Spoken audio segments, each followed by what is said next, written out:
Hello friends, welcome to my channel polity with Manju. पिछले video में अपन ने एनसीईआरटी का 4th चैप्टर कार्यपालिका किया था। आज अपन उसी से रिलेटेड कुछ एमसीक्यूज करेंगे। तो चलिए करते हैं शुरू। भारत का वास्तविक कार्यपालिका कौन होता है? राष्ट्रपति, प्रधानमंत्री, संसद, सुप्रीम कोर्ट। तो इसका आंसर आएगा वास्तविक कार्यपालक प्रधानमंत्री होता है, नाम मात्र का राष्ट्रपति होता है। भारत का नाम मात्र का कार्यपालक कौन होता है? प्रधानमंत्री, राष्ट्रपति, मुख्यमंत्री, राज्यपाल। आंसर आएगा बी, राष्ट्रपति। राष्ट्रपति नाम मात्र कार्यपालिका होता है, जबकि प्रधानमंत्री वास्तविक कार्यपालिका होता है। राष्ट्रपति का चुनाव कौन करता है? जनता, संसद, निर्वाचक मंडल, सुप्रीम कोर्ट। तो आंसर आएगा सी, निर्वाचक मंडल।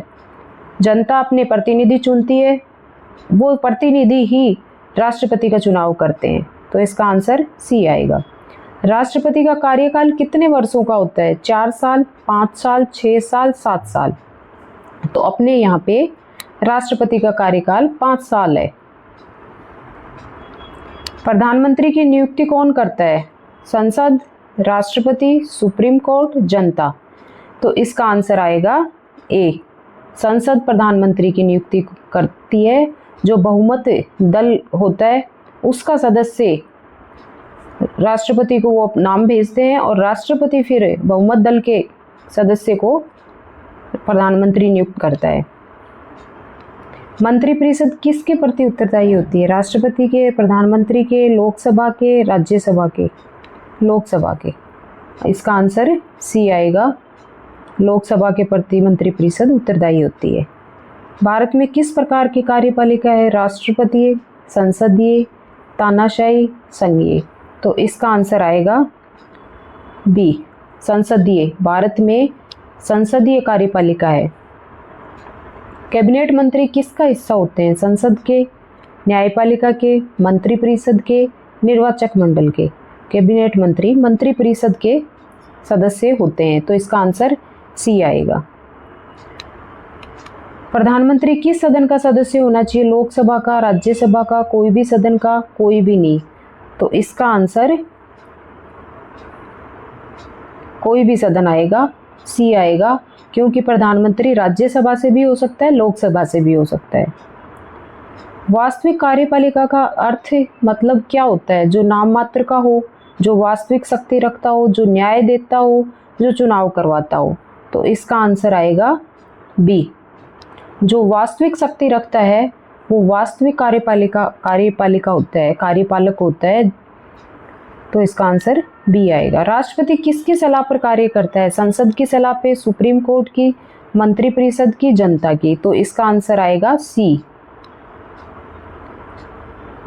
राष्ट्रपति। मंत्रिपरिषद राष्ट्रपति को सलाह देती है और फिर राष्ट्रपति अपनी शक्तियों का प्रयोग करता है। मंत्रिपरिषद का प्रमुख कौन होता है? राष्ट्रपति, प्रधानमंत्री, लोकसभा अध्यक्ष, राज्यपाल? तो इसका आंसर बी आएगा, प्रधानमंत्री मंत्रिपरिषद का प्रमुख होता है। कैबिनेट क्या है? सभी मंत्री, वरिष्ठ मंत्री, सांसद, न्यायाधीश? तो कैबिनेट, इसका आंसर आएगा वरिष्ठ मंत्री। कैबिनेट में वरिष्ठ मंत्री होते हैं। कार्यपालिका का मुख्य कार्य क्या है? कानून बनाना, कानून लागू करना, न्याय देना, चुनाव करना? तो इसका आंसर आएगा बी, कार्यपालिका कानूनों को लागू करती है, विधायिका कानून बनाती है। राष्ट्रपति संसद का हिस्सा होता है? हाँ, नहीं? तो इसका आंसर आएगा ए, राष्ट्रपति संसद का हिस्सा होता है। प्रधानमंत्री पद से हट सकता है जब राष्ट्रपति चाहे, लोकसभा का विश्वास खो दे, सुप्रीम कोर्ट कहे, जनता कहे? तो इसका आंसर बी आएगा, जब प्रधानमंत्री लोकसभा में अपना विश्वास खो दे तब उसे पद से हटना पड़ेगा। सामूहिक उत्तरदायित्व का मतलब क्या है? एक मंत्री जिम्मेदार, सभी मिलकर जिम्मेदार, केवल पीएम जिम्मेदार, कोई नहीं? तो इसका आंसर आएगा सभी मंत्री मिलकर जिम्मेदार, वो सामूहिक उत्तरदायित्व है। राष्ट्रपति अध्यादेश राष्ट्रपति अध्यादेश कब जारी करता है? संसद सत्र में हो या संसद सत्र में ना हो, तो इसका आंसर आएगा बी। जब संसद सत्र में न हो तब राष्ट्रपति अध्यादेश जारी करता है। राज्य में कार्यपालिका का प्रमुख कौन है? राज्य में कार्यपालिका का प्रमुख है राज्यपाल होता है, इसका आंसर आएगा बी। और यदि वास्तविक प्रमुख देखा जाए तो होता है मुख्यमंत्री। जैसे वास्तविक कार्यपालिका का हेड होता है प्रधानमंत्री और नाम मात्र का होता है राष्ट्रपति। तो इसी तरह से सेम राज्य इसमें है, राज्य में है मुख्यमंत्री इसका वास्तविक हेड होता है और ये वास्तविक हेड होता है और राज्यपाल इसका नाम मात्र का हेड होता है। तो ये थे 20 क्वेश्चंस। आई होप आप लोगों को समझ में आए होंगे। तो समझ में आए हो आपको तो लाइक शेयर एंड सब्सक्राइब ज़रूर करिएगा। आगे इसी तरह से पूरी एनसीईआरटी में कंप्लीट करवाऊंगी, साथ में क्वेश्चन आंसर्स करवाएंगे। धन्यवाद।